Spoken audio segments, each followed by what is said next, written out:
Evangelio de San Marcos, capítulo 14, del 12 al 16 y del 22 al 26.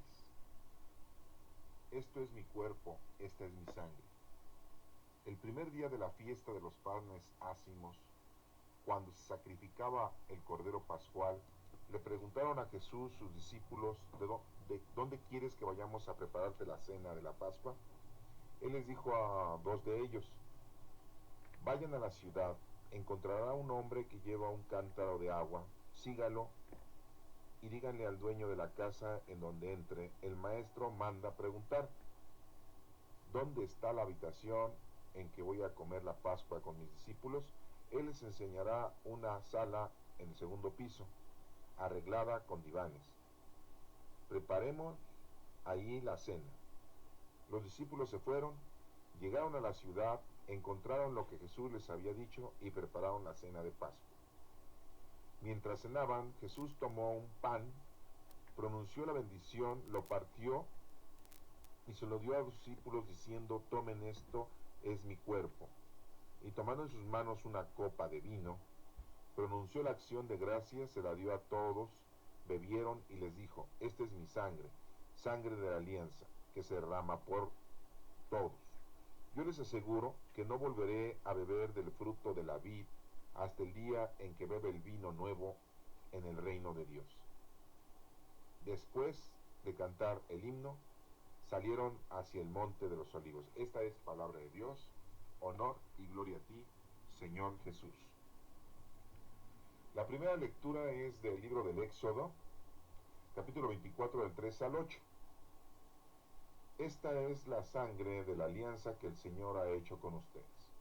En aquellos días, Moisés bajó del monte Sinaí y refirió al pueblo todo lo que el Señor le había dicho y los mandamientos que le había dado. Y el pueblo contestó a una voz, haremos todo lo que dice el Señor. Moisés puso por escrito todas las palabras del Señor. Se levantó temprano, construyó un altar al pie del monte y puso al lado del altar 12 piedras conmemorativas en representación de las 12 tribus de Israel. Después mandó a algunos jóvenes israelitas a ofrecer holocaustos e inmolar novillos como sacrificios pacíficos en honor del Señor. Tomó la mitad de la sangre, la puso en vasijas y derramó sobre el altar la otra mitad. Entonces tomó el libro de la alianza y lo leyó al pueblo. Y el pueblo respondió, obedeceremos, haremos todo lo que manda el Señor. Luego Moisés roció al pueblo con la sangre diciendo, esta es la sangre de la alianza que el Señor ha hecho con ustedes, conforme a las palabras que han oído. Esta es palabra de Dios, te alabamos, Señor. La segunda lectura es del libro de los Hebreos, capítulo 9 del 11 al 15. La sangre de Cristo purificará nuestra conciencia. Hermanos, cuando Cristo se presentó como sumo sacerdote, que nos obtiene los bienes definitivos, penetró una sola vez y para siempre en el lugar santísimo a través de una tienda, que no estaba hecha por mano de hombres, ni pertenecía a esta creación. No llevó consigo sangre de animales, sino su propia sangre, con lo cual nos obtuvo una redención eterna, porque si la sangre de los machos cabríos y de los becerros y las cenizas de una ternera, cuando se esparcían sobre los impuros, eran capaces de conferir a los israelitas una pureza legal, meramente exterior, cuando más la sangre de Cristo purificará nuestra conciencia de todo pecado, a fin de que demos culto a Dios vivo, ya que a impulsos del Espíritu Santo se ofreció a sí mismo como sacrificio inmaculado a Dios y así podrá purificar nuestra conciencia de las obras que conducen a la muerte, para servir al Dios vivo. Por eso, Cristo es el mediador de una alianza nueva. Con su muerte hizo que fueran perdonados los delitos cometidos durante la antigua alianza, para que los llamados por Dios pudieran recibir la herencia eterna que Él les había prometido. Esta es palabra de Dios, te alabamos, Señor. Este próximo domingo se celebra una fiesta en la Iglesia Católica que lleva por nombre el cuerpo y la sangre de nuestro Señor Jesucristo. Y bueno, pues aquí nos presentan tres lecturas, el Evangelio de Marcos, que nos refiere a la última cena que Jesucristo celebró con sus discípulos. Esa última cena era la fiesta de la Pascua que cada año celebran los judíos por haber sido liberados de la esclavitud cuando estuvieron 400 años en Egipto y que Moisés los sacó por orden y dirección de nuestro Padre Dios. Y cada año los judíos celebran esa Pascua. Pascua significa paz. En la época de nuestro Señor Jesucristo llegó el tiempo y el día en que tenían que celebrar la Pascua, y Jesucristo la celebra no con su mamá, no podíamos decir que con su papá porque pues José ya había muerto, y no la celebra con sus familiares porque tenía primos Jesucristo por parte de el Señor José, pero sí celebra la Pascua como judío, ya que él era judío, con sus discípulos, los 12 discípulos. Y es así como se lleva a cabo la fiesta de la Pascua en la época de nuestro Señor Jesucristo, y lleva a cabo la llamada Última Cena. Eso nos menciona en el Evangelio de Marcos, y después nos menciona estas dos lecturas que tenemos del Éxodo y también de los Hebreos, en la cual se refiere algo o se confronta algo con respecto a la sangre en el altar, que es para purificación. Vamos a ver detalladamente esta lectura o estas lecturas de una forma teológica, aunque la Iglesia Católica no las está poniendo para una fiesta, para celebrar o conmemorar el cuerpo y la sangre de nuestro Señor Jesucristo, ya que le da mucha importancia por ser uno de los sacramentos que le llamamos nosotros vulgarmente la comunión, en donde sabemos nosotros que está el cuerpo y la sangre, el alma y la divinidad de nuestro Señor Jesucristo. Y bueno, pues vamos a analizar estas lecturas de una forma más profunda y vamos a detallar ciertos puntos que quiero que ustedes le pongan mucha atención, porque lo leemos de una manera pues quizá analítica, la entendemos, pero ahorita la vamos a estudiar y la vamos a interpretar, porque hay varios puntos muy importantes y que nos vamos a quedar a lo mejor con los ojos abiertos y la boca abierta y nuestras orejas muy pero muy despejadas después de escuchar este significado o estos conceptos o estas aclaraciones que vamos a ver punto por punto. Y bueno, pues vamos a empezar con el Evangelio, que es un Evangelio de Marcos, que sabemos que Marcos pues es uno de los primeros evangelios o el primero que se escribió, y que tiene muy pocos capítulos, pero no tiene pocos capítulos porque no haya sido escrito grandemente, sino que desafortunadamente se dice que hay varios capítulos que no se encuentran en Marcos porque fueron desalojados, diría yo, expulsados, ¿sí? El Evangelio de Marcos está cercenado y no nos cuentan todo el Evangelio de Marcos, sino lo dejaron muy chiquito. Y dirán ustedes, ¿quién hizo eso? Pues los teólogos de principios de siglo, del año 300, no nos dejaron completo todo el Evangelio de Marcos, y nada más nos dejaron lo que se les antojó y lo que ellos quisieron. Lo que ellos creyeron que el Señor quería que nosotros supiéramos. Ellos se sintieron inspirados por el Espíritu Santo y nada más nos dejaron unos cuantos capítulos, 16 capítulos nos dejaron por ahí en este Evangelio, y es muy poca información. Pero el Evangelio de Marcos por ahí existe, en donde se mencionan varios capítulos que no están aquí y que dicen que pues son apócrifos o que no se encuentran o que no son verdaderamente por parte de Marcos, el escritor. Recordemos que Marcos pues fue un condiscípulo de Pablo, de Pedro, que por ahí andaba con ellos también aprendiendo la palabra de Dios y la doctrina de Cristo. Y bueno, dice como subtítulo, este es mi cuerpo, este es mi sangre. Dice que el primer día de la fiesta de los panes, esto pues se celebró el día jueves. Nosotros lo celebramos también el jueves santo, así le decimos, en la Semana Santa. Celebramos el día de la fiesta, de la última cena, pero pues ellos estaban celebrando la fiesta de la Pascua. Nosotros no celebramos la fiesta de la Pascua, porque nosotros nunca hemos sido presos ni fuimos esclavos en Egipto, y pues solamente nosotros conmemoramos ese día como el jueves santo, como un día antes de la muerte de nuestro Señor Jesucristo, y en la cual nosotros estamos poniendo mucho interés en la última cena, porque ahí instituyó nuestro Señor Jesucristo la Sagrada Comunión. Por eso nosotros le ponemos mucho interés, nosotros los católicos, los cristianos, al Jueves Santo, porque es el día de la institución de la Eucaristía. Y en la que también se le lava a los discípulos los pies, les lava Jesucristo los pies a todos los discípulos. Y en la actualidad pues hacen una escenificación donde el presbítero o el sacerdote le lava los pies a 12 niños o a 12 jóvenes o a 12 varones. Y ahora en la actualidad, bueno, pues ya hasta sacan a las niñas, a las muchachas o a las señoras también, les lava los pies. Bueno, pero bueno, esas ya son secuelas de la información principal que tenemos.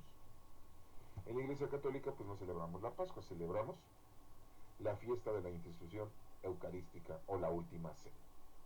Y aquí dice que el primer día de la fiesta de los panes, haciendo referencia a la fiesta de los panes que tienen los judíos, y son panes ácimos, así se les llama. Ese es el pan que usan los judíos para celebrar la festividad de la Pascua. Así como nosotros celebramos la Navidad con una cena muy sabrosa, o el Año Nuevo, que preparamos una cena. ¿Y qué es lo que más común tenemos nosotros cuando celebramos la Navidad o la última cena? Pues lo primero que hacemos es ponernos de acuerdo qué es lo que vamos a cenar, y pues se cenan romeritos, se cena bacalao, se cena un pavo, pollo rostizado, o se hace algún guiso conmemorativo de fin de año o de Navidad. Bueno, pues en la fiesta de los judíos, en la Pascua, ellos también la celebran de una manera muy especial. No comen cualquier pan, no van a ir a la panadería a comprar conchas, bolillos, cuernos, ¿verdad? Ladrillos o hojaldras, les van a llenar de mole y eso van a comer, ¿no? Ellos aquí nos menciona que la fiesta, el primer día, lo hacen con panes ácidos. Y nos menciona que cuando se sacrificaba el Cordero Pascual, le preguntaron a Jesús sus discípulos. Recordemos también que pues cada año hacen un sacrificio de un cordero y se lo ofrecen a nuestro Señor, a nuestro Padre Dios, se lo ofrecen por esa fiesta de la Pascua que hacen los judíos. Matan un cordero. Y no crean que el cordero es como barbacoa para nosotros los mexicanos, en donde nosotros celebramos con mucho sabor y le ponemos muchos condimentos a la barbacoa y nos la comemos muy sabroso con una salsita y unas tortillitas y su refresquito y otro su cervecita. No. La diferencia existe, es grande. El Cordero Pascual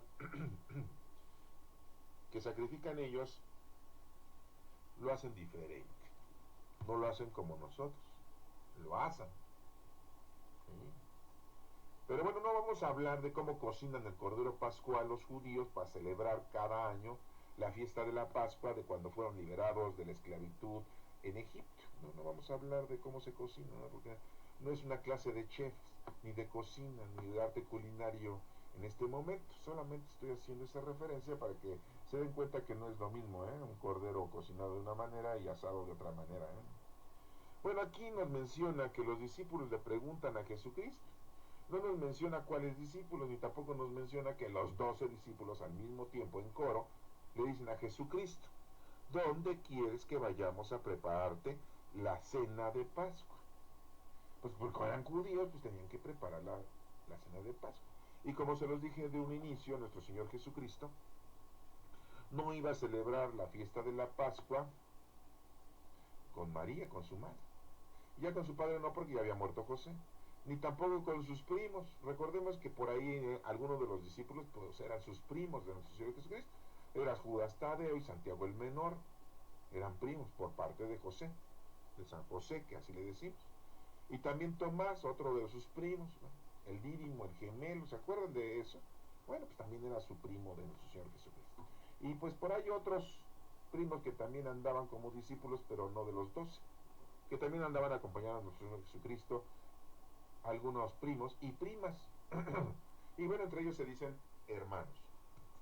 ¿Se acuerdan de esa lectura en donde dice, ahí vienen sus hermanos y sus hermanas del maestro?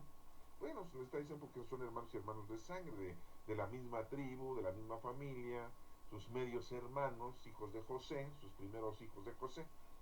Pero no vamos a hablar de toda la historia de José, porque tampoco es el tema. El tema ahorita es analizar esta lectura del cuerpo y la sangre de nuestro Señor Jesucristo. Pero hasta aquí parece que vamos entendiendo, ¿no? Los discípulos le preguntan a nuestro Señor Jesucristo, ¿en dónde quieres que celebremos la Pascua? ¿Verdad? Para que también nosotros la celebremos, porque también eran judíos y la tenían que celebrar. Y fíjense lo que les dice Jesucristo. Jesucristo les dijo, vayan a la ciudad. ¿A qué ciudad? No nos menciona, ¿eh? Aquí no nos menciona qué ciudad les está diciendo. Tampoco nos dice aquí en qué ciudad se encontraban. Nos estamos remontando solamente a lo que está mencionando la lectura de Marcos, ¿eh? Porque podrían ustedes decir, ah, no, pues era ahí en Jerusalén, era ahí, en Nazaret, en Galilea. Podrían ustedes empezar a decir varias ciudades o varios lugares, pero vamos a situarnos solamente y vamos a internarnos solamente en lo que está diciendo este Evangelio de Marcos. Y aquí nos dice, vayan a la ciudad, no nos dice cuál, encontrarán a un hombre que lleva un cántaro de agua. O sea, imagínense, dar la casualidad que en ese tiempo y momento, cuando vayan los discípulos a la ciudad, encuentren a un fulano cargando un cántaro con agua. ¿Eh? Puede haber habido muchos, que nada más había uno. Pero vayan a la ciudad a encontrar a un hombre que lleva un cántaro de agua. Lo van a seguir, dice, síganlo a ese fulano. Y díganle al dueño de la casa en donde entre. O sea, ese fulano que iba cargando el cántaro de agua era un sirviente. Por lo tanto, los discípulos van a decirle al dueño de la casa donde entra ese sirviente, ¿sí?, el recado que les va a dar nuestro Señor Jesucristo. Punto 1. El señor que carga el cántaro de agua es un sirviente. Punto 2. La casa donde sirve ese sirviente, el dueño, se ve que es una persona de dinero. Se ve que es una persona con servidumbre. No es cualquier hijo de la familia de Peña Nieto, ¿eh? No.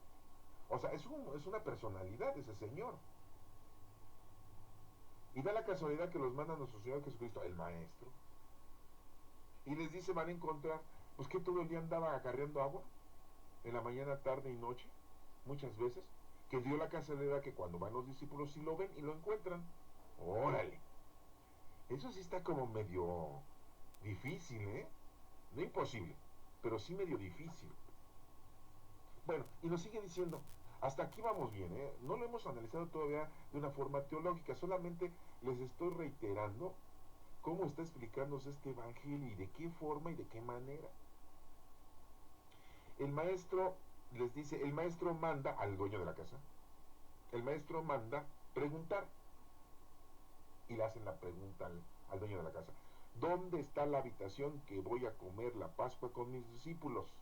O sea, es una clave, es una frase. Es como cuando nosotros les decimos a alguien, mira, te voy a dar una clave y te vas a dar cuenta entonces que soy yo. ¿Sí? Si alguien llega y te dice Parangaracutirimícuaro, es que yo lo estoy mandando. ¿Qué tiene que ver Parangaracutirimícuaro? No, pues no sé, pero es la clave. Ah, bueno. Pues entonces, los discípulos dicen, ¿dónde está la habitación que voy a comer la Pascua con mis discípulos? Y el dueño de la casa capta. O sea, el dueño de la casa ya estaba preparado, ya sabía la clave que nuestro Señor Jesucristo le había dicho antes. No nos dice aquí, pero se supone que nuestro Señor Jesucristo ya había tenido un arreglo, una componenda, ya había negociado con el dueño de esa casa. ¿Sería su amigo? ¿Sería un familiar? ¿Saben qué es lo que dicen por ahí las malas lenguas? Y no diríamos malas lenguas de mala forma, sino de una forma más estudiada. Dicen que esa casa en la que nuestro Señor Jesucristo celebró la Pascua con sus discípulos era la casa de José de Arimatea. ¿Y quién era José de Arimatea? Pues uno de los sacerdotes del Sanedrín. ¿Se acuerdan ustedes que sabemos que José de Arimatea le pagó un billetote, un dinero a Pilato para que le permitiera bajar el cuerpo de nuestro Señor Jesucristo de la cruz el mismo día que fue crucificado? Y que pagó un dinero y que compró, y ya tenía él un lugar en donde iba a morir José de Arimatea, o sea, su sepultura, y se la regaló a nuestro Señor Jesucristo, y que pues bueno, nuestro Señor Jesucristo nada más la agarró prestadita para unas horas, y ya se la devolvió. O sea que hasta eso no le hizo gasto superfluo a José de Arimatea, porque abandonó nuestro Señor Jesucristo la sepultura y se fue. 40 días anduvo por ahí, y ya después se fue, y ya la sepultura pues quedó intacta. Es más, ni se la ensució. Todo se lo dejó arregladito, dobló los lienzos, la sábana santa y tan tan. ¿Se acuerdan de todo eso? Bueno, pues por ahí dicen que esa casa en donde se celebró la fiesta de la Pascua de nuestro Señor Jesucristo con sus discípulos, no con sus familiares ni su mamá, era la de José de Arimatea. Aquí no lo dice, nada más le estoy informando que es lo que se cree y se piensa. Y qué casualidad que los discípulos tenían que decir esa pregunta: ¿dónde está la habitación en que voy a comer la Pascua con mis discípulos? Era la clave. Parangaracutirimícuan. ¿Ah? Y entonces el dueño de la casa, que no nos dice aquí el nombre, luego captó y dijo: aquí está.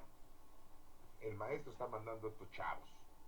¿Quiénes fueron? Tampoco nos dice qué discípulos fueron. Fueron los dos en bola, en banda, como si fueran del sindicato, de la coordinadora, o no sé. Fueron todos, no nos dice. O nada más fueron dos, tampoco. ¿Qué fue Pedro? ¿Qué fue Juan? ¿Qué fue Santiago? No nos dice. ¿Qué fue Andrés, Felipe? No nos dice. Nada más dice, les dijo a ellos, a los discípulos: encontrará un hombre que lleva un cántaro de agua. Órale. Fíjense qué difícil, ¿eh? Síganlo y díganle al dueño de la casa en donde entre. El maestro manda preguntar: ¿dónde está la habitación en que voy a comer la Pascua con mis discípulos? Él les enseñará una sala en el segundo piso. O sea, ya Jesucristo sabía que iba a ser en el segundo piso, no iba a ser en la planta baja, ni en la parte de atrás, ni en el sótano. O sea, tenía un segundo piso. Así como el segundo piso del periférico, ¿verdad? ¿Cómo ven? O sea, era un caserón, era una residencia, era una mansión. Nuestro Señor Jesucristo no estuvo haciendo la fiesta de la Pascua en una ranchería, ni tampoco la tomó en un lugar muy inhóspito.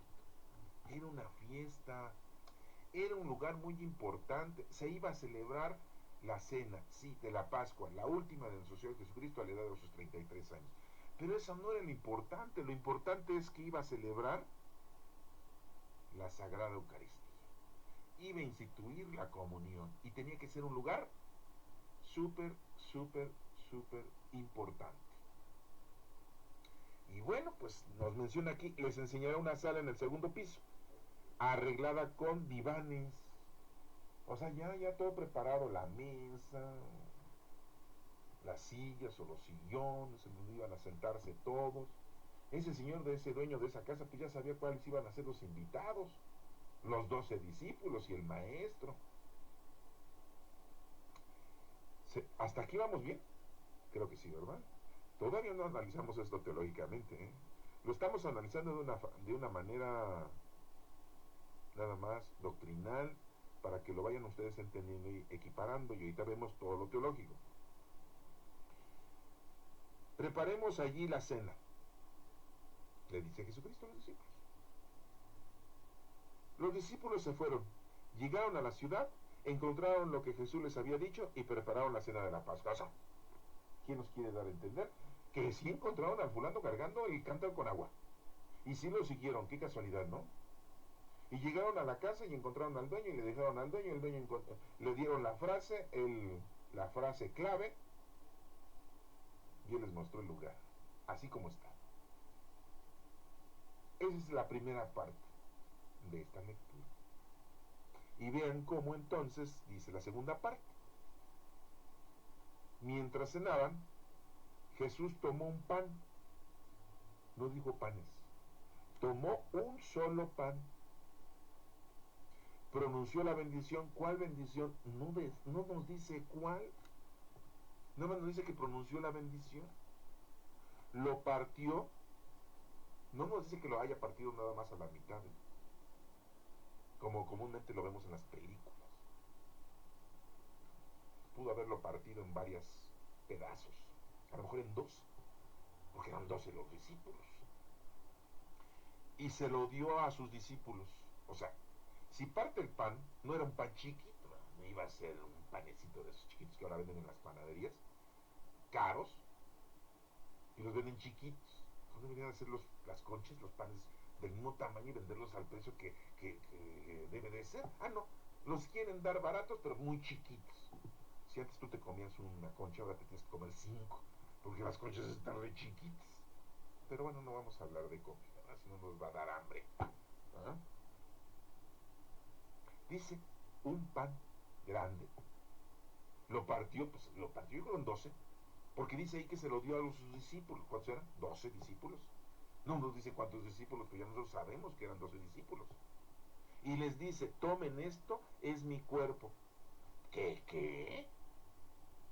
¿Un pan es el cuerpo de Jesucristo? Sí, porque es un símbolo.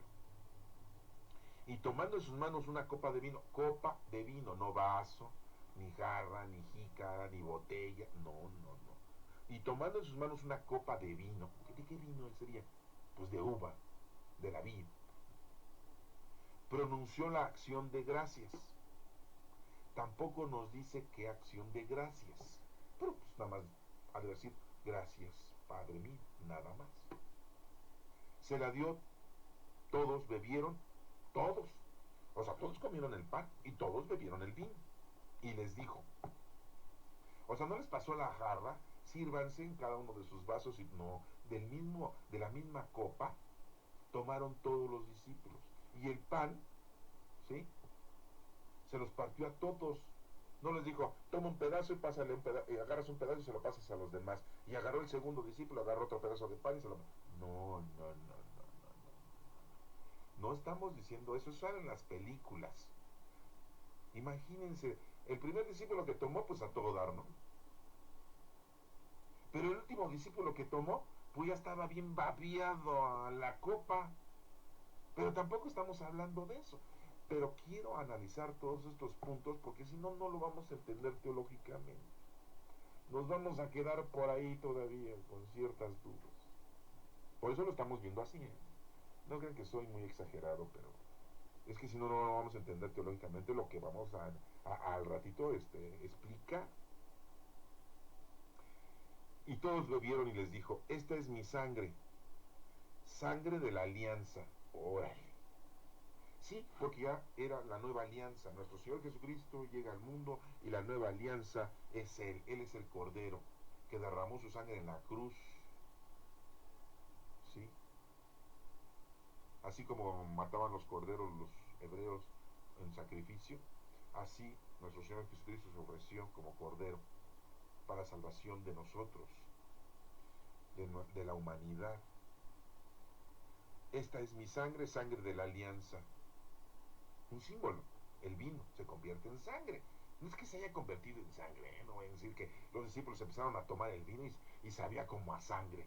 Yo creo que alguno de ustedes pues sí ha probado la sangre y sabe lo que sabe la sangre, ¿verdad? Sabe así como a fierro, así como algo raro. Bueno, ustedes tendrán la mejor opinión de que sabe la sangre, ¿no? Pero no. Era el vino como símbolo de la sangre de nuestro Señor Jesucristo. El pan que comieron los discípulos, pues no sabía carne de pollo ni carne humana, no. Pues sí, no los estaba invitando a que se formaran o se forjaran como caníbales, no. Este es un símbolo. Está instituyendo la Sagrada Eucaristía. Porque no están comiendo el cordero, no están comiendo los panes ácimos nada más.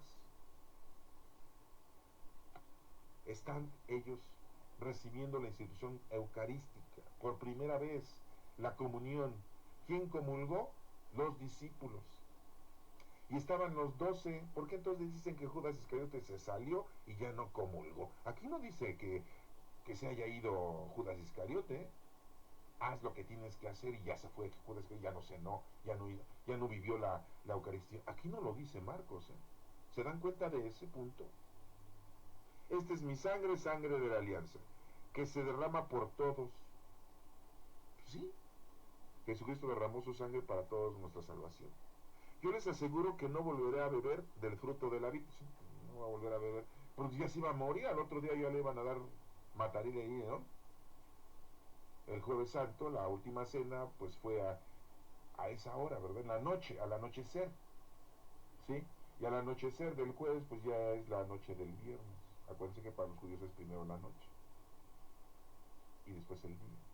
Y en el día mataron a nuestro Señor Jesucristo, crucificándolo a las 3 de la tarde, lo crucifican a las 12 y a las 3 de la tarde muere, y a las 6 de la tarde lo bajan y lo ponen en el sepulcro de José de Arimatea.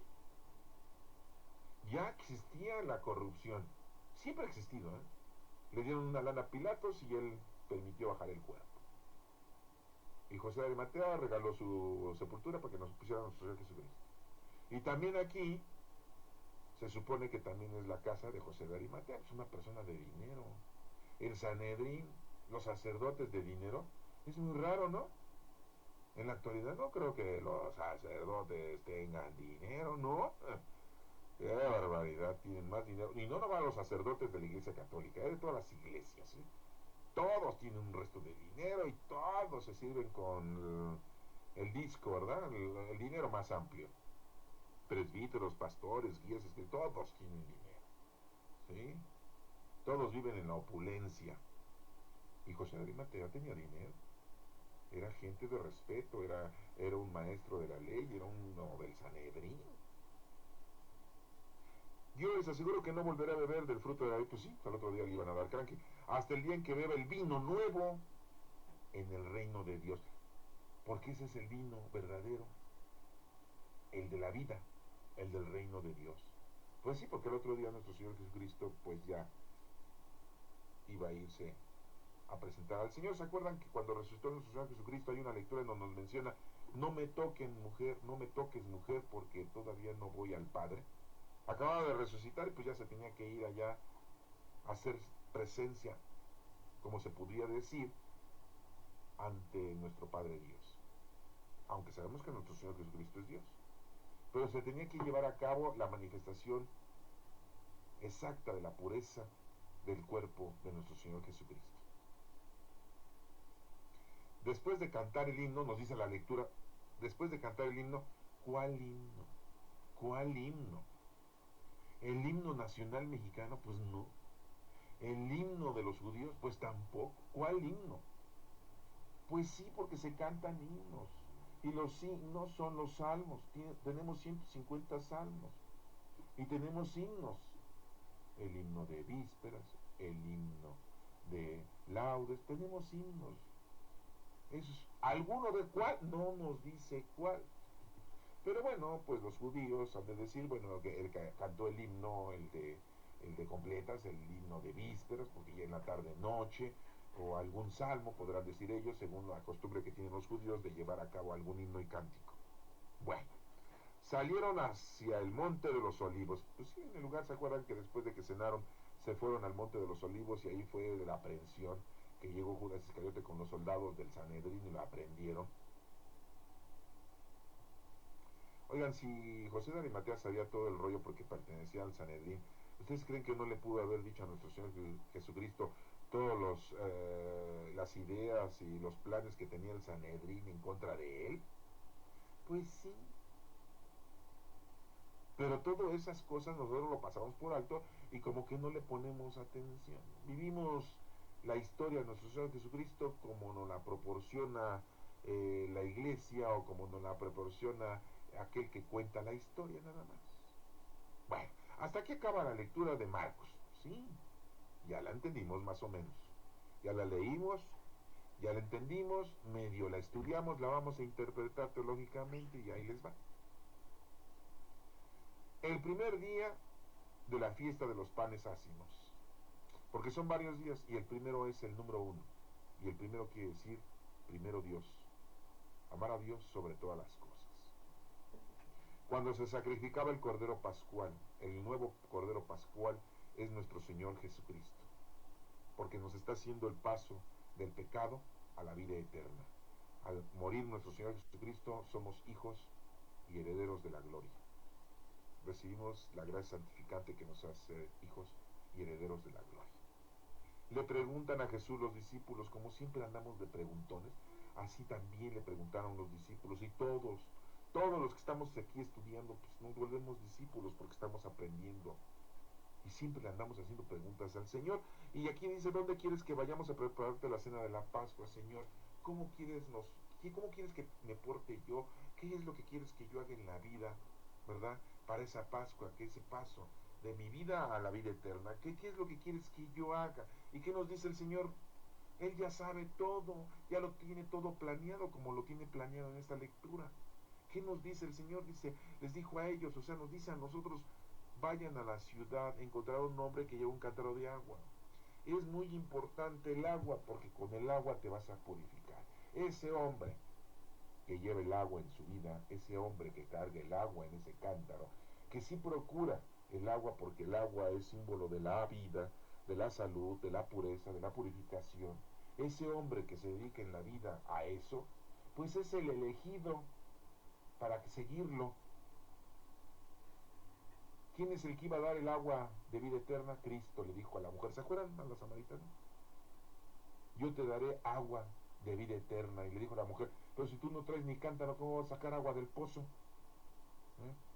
Sí, y tú has estado casada 7 veces y con el que estás ahora, pues no es tu marido. Y ya todos se le murieron a la señora. ¿Se acuerdan de esa lectura? Bueno, no la vamos a analizar, pero nada más para que se den cuenta del agua, que es muy importante. Entonces nosotros debemos de encontrarnos siempre luchando con la vida, con el agua de la vida eterna.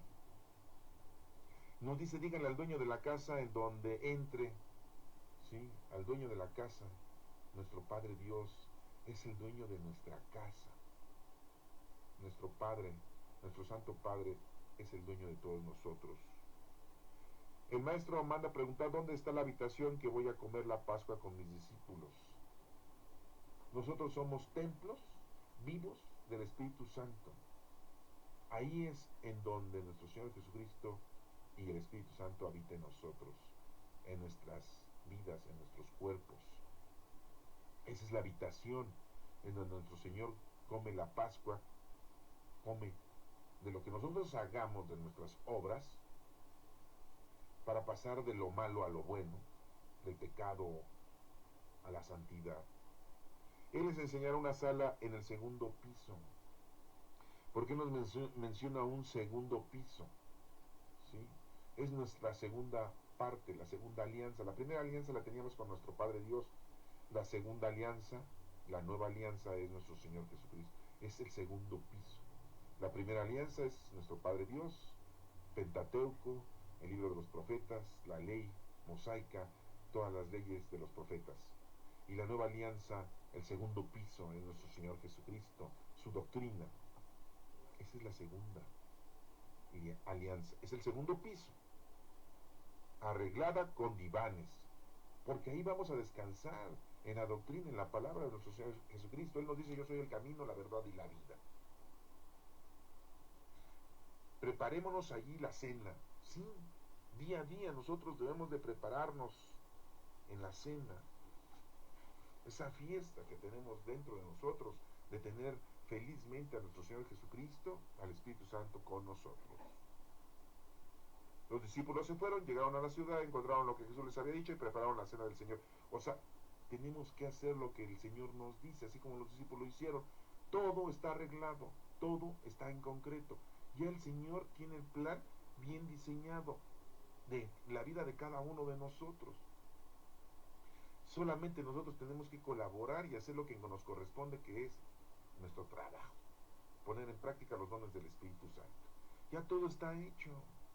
Entonces, pues no le andes buscando, como dice el dicho, 3 pies al gato. No le andes buscando las mangas al chaleco, porque no existen. Por eso es un chaleco, porque no tiene mangas.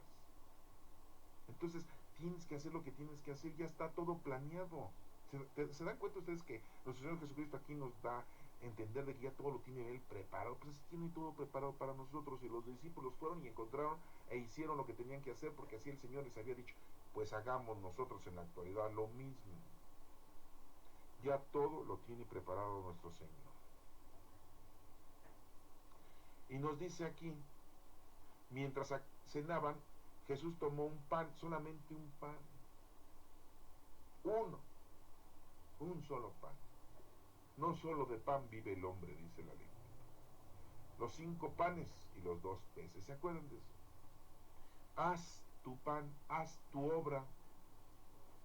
La obra que tienes en la vida es dedicarte a conocer, amar y servir a Dios. Ese es tu pan, ese es tu pedazo, nada más uno. El Señor no te está pidiendo muchas cosas. Cumple con tu pan. ¿Quién hace los panes? El hombre. Dios no hace el pan, ¿eh? ¿Sí? El pan lo hace el hombre, es el trabajo del hombre. Los 5 días de la semana es la representación de esos 5 panes, y los 2 peces es la representación de esos 2 días, sábado y domingo. Uno, el sábado, que se dedica al Señor, a nuestro Padre Dios, y el domingo la resurrección de nuestro Señor Jesucristo. Y los 5 días es el trabajo del hombre, es el pan. Por eso se mencionaba en esa lectura de la multiplicación de los panes. Y como les vuelvo a repetir, no solo de pan vive el hombre, sino de toda la palabra de nuestro Señor. Un solo pan pronunció la bendición. ¿Cuál bendición? Solamente hay una sola bendición, la que nos da nuestro Padre Dios a nosotros. Es la única bendición. No que mi papá me dio la bendición, que mi mamá, que mi hermano, que mi tío, que mi tía, mi abuelo, mi abuela, que el sacerdote en misa da la bendición. No es de él, no es de tu papá, no es de tu mamá. Es la bendición de nuestro Padre Dios, y ya te la dio desde un inicio. Desde que recibiste el Espíritu Santo ya recibiste la bendición. No necesitas más bendiciones. Pues, si no es gasolina que se le acaba al coche y le tienes que rellenar otra vez el tanque para que la bendición siga con fuerza. No, entonces la bendición de Dios se va pagando. No, la bendición de Dios es toda poderosa y es total. Esa es la bendición de nuestro Padre Dios. Y aquí nos dice que se pronuncia la bendición. Nuestro Padre Dios nos bendice.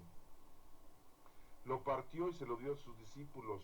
Esas obras, esa obra en la vida que tienes tú, ese pan, lo tienes que compartir, repartir, partir a todos los que te encuentres, así como lo hizo nuestro Señor Jesucristo a sus discípulos. Lo parte, se lo da a los demás. Tomen, este es mi cuerpo. Lo que nosotros vamos a anunciarle a la gente, lo que le vamos a hacer a la gente en nuestro trabajo, es anunciar a nuestro Señor Jesucristo y decirles eso, que ahí está Jesucristo, cuerpo, sangre, alma y divinidad en la Eucaristía, en la hostia, en el Santísimo. Así como Jesucristo lo dio a sus discípulos, así nosotros tenemos que dárselo a los demás. El conocimiento, el estudio, la verdad, la paz, la ayuda, la caridad.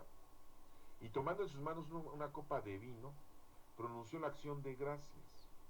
Tenemos que darle gracias a Dios, a nuestro Padre Dios, porque nos ha dado ese vino de la vida, esa sangre de la salvación, que somos coherederos de la gloria. Esa copa de vino significa la vida eterna.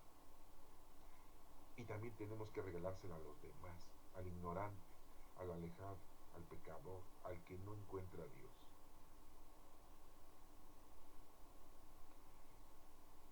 Se la dio, todos bebieron, todos podemos beber de la palabra del Señor, todos podemos beber de la salvación. Solamente es que queramos, es lo único, es decidir querer beber de la vida eterna.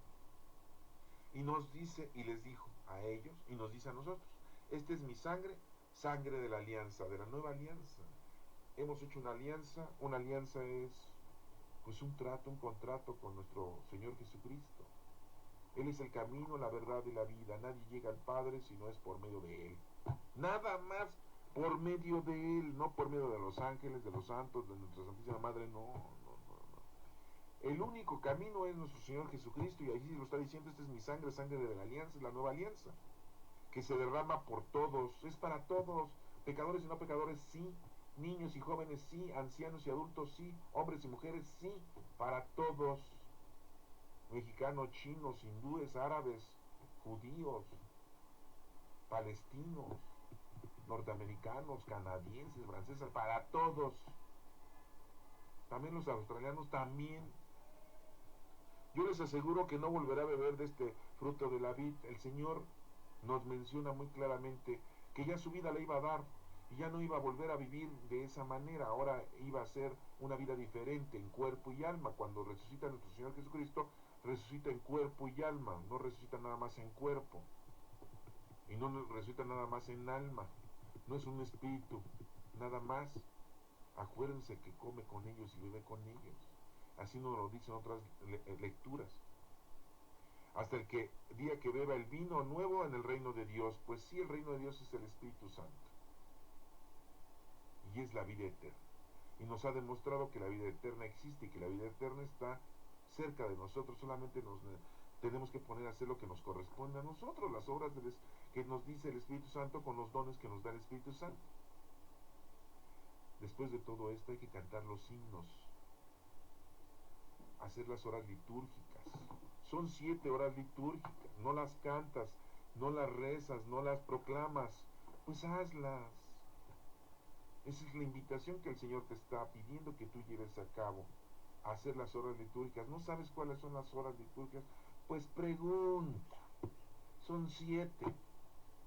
¿Has escuchado eso? ¿No has escuchado? Bueno, pues prepárate. Por ahí tenemos las horas litúrgicas. ¿Sí? En la mañana es laudes. Tenemos en la mañana al amanecer, el laudes. A las 6 de la mañana amanece. A las 9 de la mañana es hora tercia. Son 3 horas después de las 6. 7, 8 a las 9. Es la hora tercia. A las 12 es la hora sexta. Hay una forma de orar a la hora sexta. Es una hora litúrgica, a la hora sexta. A la hora que nuestro Señor Jesucristo fue crucificado. A la hora tercia fue condenado a muerte. A las 9 de la mañana. A las 12 es crucificado. A las 3 de la tarde es la hora nona, son 9. También se reza la hora litúrgica, un himno. ¿Por qué? Porque a las 3 de la tarde nuestro Señor Jesucristo muere. Entonces ya llevamos laudes, la hora tercia, la hora sexta y la hora nona. Ya van 4 formas de orar con los himnos, 4 horas litúrgicas, todavía faltan otras 3. ¿Sí? Vísperas, que es en la tarde. Vísperas, así se le llama a esa hora litúrgica. Completas, que es el anochecer. Y la última son las horas intermedias, que se rezan a cualquier hora del día. Dirán, bueno, en las vísperas, ¿por qué? Pues sí, fue a la hora que fue puesto nuestro Señor Jesucristo en el sepulcro, a las 6 de la tarde. Es bajado de la cruz y es puesto en el sepulcro. ¿Sí? Y completas cuando nuestro Señor Jesucristo pernoctó, porque sí durmió. Él sí se durmió en el sepulcro de José de Arimatea. En vez de ser una sepultura, le deberíamos decir que fue el dormitorio de nuestro Señor Jesucristo, porque se quedó dormidito. Después de la madrina que le pusieron, porque estaba totalmente degollado su cuerpo, pero no importa, nuestro Señor Jesucristo aguantó. Completas. Es cuando nuestro Señor Jesucristo está en el sepulcro, pernoctando, durmiendo. Y las intermedias, la hora intermedia, es durante todo el tiempo, todo el día, toda la noche, toda la madrugada, toda la tarde. Son las 7 horas litúrgicas. ¿No sabes de qué estoy hablando? Bueno, pues otro día te voy a explicar con más ahínco, con más tranquilidad, cada una de las horas litúrgicas. Ahorita pues nos estamos terminando de ver este pequeño evangelio en donde nos menciona que después de todo esto hay que cantar los himnos. Es una invitación. Salieron hacia el Monte de los Olivos, después de haberse preparado para la institución eucarística, después de que recibes tú la comunión, después de que cantas los himnos, después de que cumples con lo que el Señor te está pidiendo que hagas en tu vida, tienes que salir al Monte de los Olivos. ¿Qué quiere decir salir al Monte de los Olivos? ¿Te habías dado cuenta de que esa es una frase muy importante? Salir hacia el Monte de los Olivos. No te estoy diciendo que tomes un avión, que te vayas a Jerusalén, te vayas al Monte de los Olivos y ahí te plantes y cortes unas ramas, ¿verdad? Y ahí te sientes y después las traigas de recuerdo. No, no, no te estoy diciendo eso. Esto tiene un significado teológico. ¿Qué es salir hacia el Monte de los Olivos? El Monte de los Olivos es el lugar de oración. Tienes que salir de tu vida tan aburrida, tan pecadora. Tienes que salir de esa forma de vida que tienes para ir a hacer oración. En la noche, principalmente. Ofrecerle al Señor en todo momento la oración. Pero cuando es más difícil la oración es en la noche, cuando ya vas a dormirte. Ya estás cansado. También. Pero no te paras en la madrugada, y a veces te paras en la madrugada a ir al baño o a echarte un vaso con leche porque no cenaste, o un pan. ¿Ah? O te paras porque tienes insomnio y no puedes dormir. Lo primero que haces es agarrar el celular, agarrar la tablet, prender el internet, poner la televisión o el radio. Agarras una revista y te pones a leer. No, ¿por qué no agarras y te pones a hacer oración? Dices tú, tengo insomnio. ¿Y cómo sabes que el Señor no te está mandando ese insomnio? Para que te incorpores con Él, conectándote, comunicándote con Él con la oración. ¿Cómo no sabes qué es eso?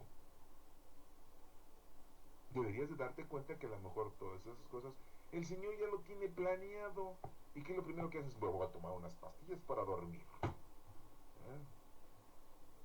Pero si te paras al baño, si te paras a tragar tu leche, tu pan, y no te paras a hacer oración en la noche. Ay, no, qué aburrido. Y no te estoy diciendo que te pongas a rezar el rosario. No, no, no, no, no, no.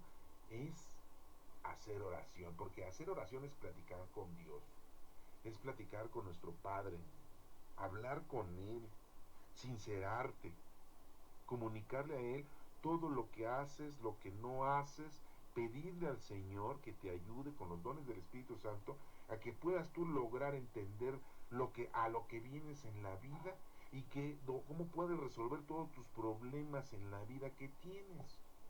Porque muchas veces pues tú quieres resolver solamente los problemas corporales, materiales, económicos, sociales, familiares, y no quieres tú o no te has dado cuenta que también tienes por ahí algunos problemitas espirituales, que no haces oración, que no te confiesas, que no comulgas, que no vas a misa, que no ayudas al prójimo, que no estudias la palabra de Dios, que no haces tus horas litúrgicas o que no rezas el rosario, ¿sí?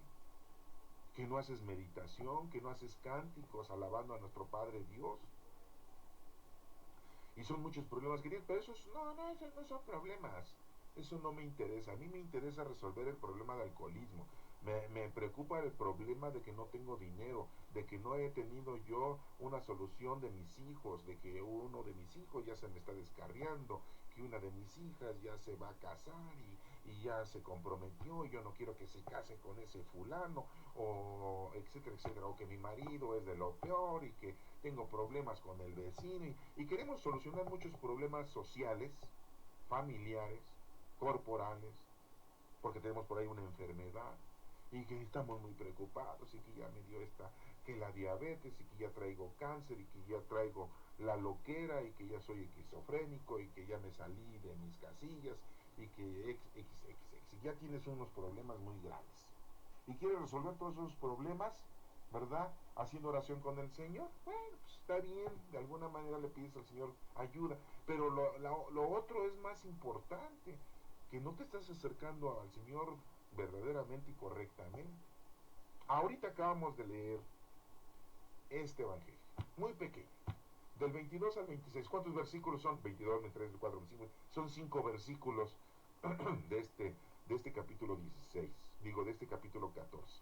Del 22 al 26. Y del 12 al 16 son el 12, 13, 14, 15 y 16. Son 10 versículos. Muy pequeños. este Evangelio de Marcos. Y lo hemos leído, lo hemos razonado, lo hemos entendido. Ya lo estudiamos, lo hemos estudiado. Y ya lo hemos interpretado teológicamente. Cuando dice síganlo, es seguir. Seguir, ¿qué cosa? A ese hombre que lleva el cántaro de agua, es que tú hagas lo mismo. Lo que debes de hacer es cargar el agua de vida en tu vida. Cumplir con lo que el Señor te está pidiendo. Vayan a la ciudad y preparen. Es prepararnos, preparar este templo vivo del Espíritu Santo que somos cada uno de nosotros. Esa Pascua es pasar de ese lado pecador a ese lado santificador, que el Espíritu Santo nos está ayudando a santificarnos. Dejar la forma de vivir errónea y equívoca que tenemos, de estar alejado de las cosas del Señor y de nada más estar cerca de las cosas mundanas y materiales, y de no hacer oración. Hay gente que no reza el rosario, hay gente que no reza las horas litúrgicas, hay gente que no va a misa, hay gente que no se confiesa, que no comulga, hay gente que no está bautizada. Nada más está compenetrada al mundo, a los medios de comunicación, al internet, a la tecnología, a la televisión. Y se hacen sus dioses del dinero, se hacen sus dioses de la política, del poder. Y están tan lejos de la verdad. Y cuando ven las noticias y se dan cuenta de que hay problemas en el mundo, que hay hambre y que hay terremotos, y decimos, ay, ojalá aquí no vaya a temblar y nos vayamos a morir, ¿verdad? Y tiembla y todos a misa. Un terremoto y todos a las iglesias. Hasta los padritos se meten a las iglesias. Sí, no, pues también tienen que dar misa, ¿verdad? Corriendo, ¿verdad? Y si no inventan cosas para ganar más dinero, que ya inventaron los milagros de Judas Tadeo, y ahí van a la iglesia de San Hipólito que está en el Metro Hidalgo, y todos incurren ahí y cae un montón de limosna a esa iglesia, ¿verdad? Y se llenan de dinero los presbíteros y los sacerdotes. Y en la basílica lo mismo. Se pierden también nuestros pastores. Pero cuando hay calamidades, a todos les tiembla, ¿verdad? La conciencia. Les llega el temor. Pues bueno, es increíble que después de leer esta Sagrada Escritura que nos está proporcionando la Iglesia Católica, porque el próximo domingo es la fiesta del cuerpo y la sangre de nuestro Señor Jesucristo, de la institución eucarística. ¿Se acuerdan que habíamos dicho cuál era la fiesta más importante que debemos de tener todos los creyentes, los católicos, los cristianos? La fiesta más importante no es el nacimiento de nuestro Señor Jesucristo. ¿Se acuerdan de eso? Es la fiesta del Espíritu Santo, la Pentecostés. Y podríamos decir que la segunda, pues es esta, la institución eucarística, en donde nuestro Señor Jesucristo nos está regalando la vida eterna, nos está regalando su cuerpo y sangre, que es la salvación, y es la que nos conlleva a ser herederos y coherederos de la gloria. Ya somos hijos de Dios, con la nueva alianza. Nuestro Señor Jesucristo por eso dice, beban la sangre, ese vino de la vid, que representa la nueva alianza. Marcos 14, del 12 al 16, del 22 al 26. Ya no nos da tiempo de poder explicar las otras dos lecturas, se las vamos a dejar de tarea a ustedes. Es Éxodo 24 del 3 al 8 y Hebreos 9 del 11 al 15, que nos habla de la sangre, de la alianza que el Señor ha hecho con ustedes, y la sangre de Cristo purificará nuestra conciencia. Pues está facilita, esa es forma de que ustedes puedan pues leerla con calma, estudiarla, lo que dice la carta de los Hebreos, que no fue escrita por Pablo, en los Hebreos no tenemos identificado quién escribió ese libro.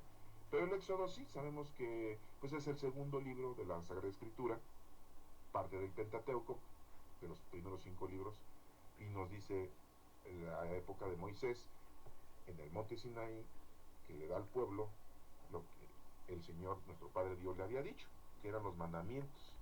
Y el pueblo pues contesta, vamos a cumplir, vamos a hacer lo que dice nuestro Padre Dios.